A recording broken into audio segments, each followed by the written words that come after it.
देखिए, यूएस पर निर्भर रहने का जो दौर है वो खत्म हो चुका है। ट्रंप अपने देश की रक्षा नहीं कर सकते हैं। ये तमाम स्टेटमेंट्स लगातार दिए जा रहे हैं सऊदी की तरफ से, और सऊदी की तरफ से बहुत बड़ा स्टेटमेंट इस वजह से है क्योंकि ट्रंप हमारी रक्षा नहीं कर सकते हैं। कैसे अपनी रक्षा वो नहीं कर पा रहे, हमारी रक्षा कैसे करेंगे, ये सवाल सऊदी के मिनिस्टर की तरफ से पूछा गया है। अब ऐसे में बड़ा सवाल है कि क्या खत्म हो पाएगा ये महायुद्ध। अमेरिका की तरफ से जो बयान दिए जा रहे हैं उसमें कहा गया कि ईरान परमाणु हथियार न रखने का वादा करे। ईरान को आर्थिक रूप से समृद्ध बनाएंगे, ये दावा डोनाल्ड ट्रंप की तरफ से कि ईरानियों का इकोनॉमी में स्वागत करेंगे, ये वादा किया गया है। लेकिन महायुद्ध क्या खत्म हो पाएगा, बातचीत का कामयाब हो पाएगी, ये बड़ा सवाल। वहीं महायुद्ध के बीच में भारत के लिए अच्छी खबर है। हॉर्मुज़ अरब देशों के लिए बंद है, इजराइल अमेरिकी जहाजों के लिए पूरी तरह से बंद है, और यहाँ तक कि जो पाकिस्तानी शिप्स हैं वो भी वहां फंसे हुए हैं। लेकिन स्ट्रेट ऑफ हॉर्मुज़ हिंदुस्तान के लिए बंद नहीं है। हॉर्मुज़ में एक जगह नहीं बल्कि दो जगहों पर नाकेबंदी। हॉर्मुज़ में काशिम द्वीप के पास ईरान ने जहाजों के आने जाने पर नाकेबंदी लगा रखी। तो हॉर्मुज़ से 104 मील दूर ओमान की खाड़ी में अमेरिका ने घेराबंदी कर रखी है। अगर कोई जहाज ईरान की नाकेबंदी से बचकर हॉर्मुज़ से बाहर निकलता है तो अमेरिका मिसाइल दागकर उसे उड़ा देगा। मतलब हॉर्मुज़ में कार्गो जहाजों के लिए इधर कुआं और उधर खाई जैसे हालात हो गए हैं। लेकिन हॉर्मुज़ में चाहे अमेरिका नाकेबंदी करे या फिर ईरान, भारत के लिए हॉर्मुज़ का रास्ता एकदम क्लियर है। हॉर्मुज़ में कितनी ही मिसाइलें चले, माइंस फटे, लेकिन अब किसी भी भारतीय जहाज को न तो कोई नुकसान होगा और न ही उनका रास्ता कोई रोकेगा।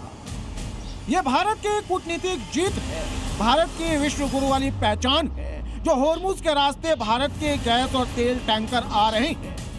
हॉर्मुज़ पर बीते 45 दिन से ईरान का कब्जा है और ईरान की इसी नाकेबंदी को तोड़ने के लिए अब अमेरिका ने भी हॉर्मुज़ को क्रॉस करके निकलने वाली जहाजों की घेराबंदी के लिए ओमान के खाड़ी में युद्धपोतों की तैनाती कर दी है।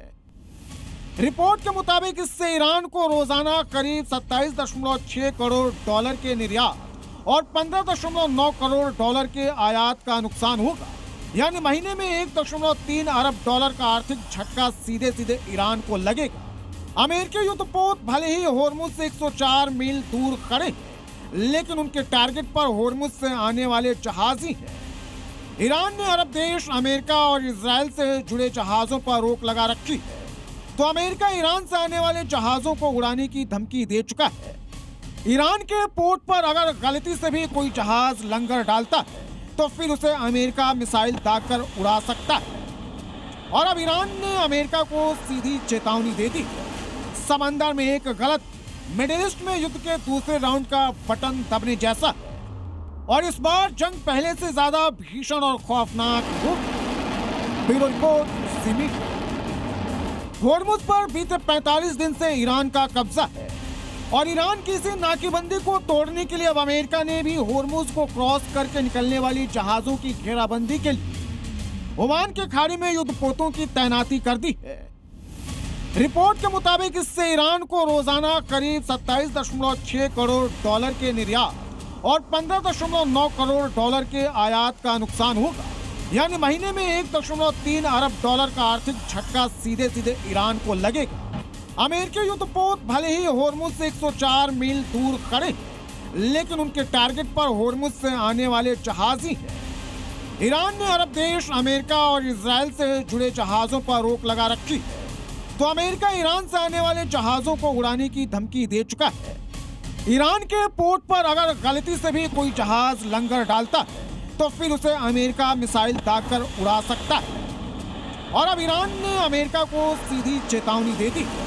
समंदर में एक गलत मिडिल ईस्ट में युद्ध के दूसरे राउंड का बटन दबने जैसा है और इस बार जंग पहले से ज्यादा भीषण और खौफनाक होगी।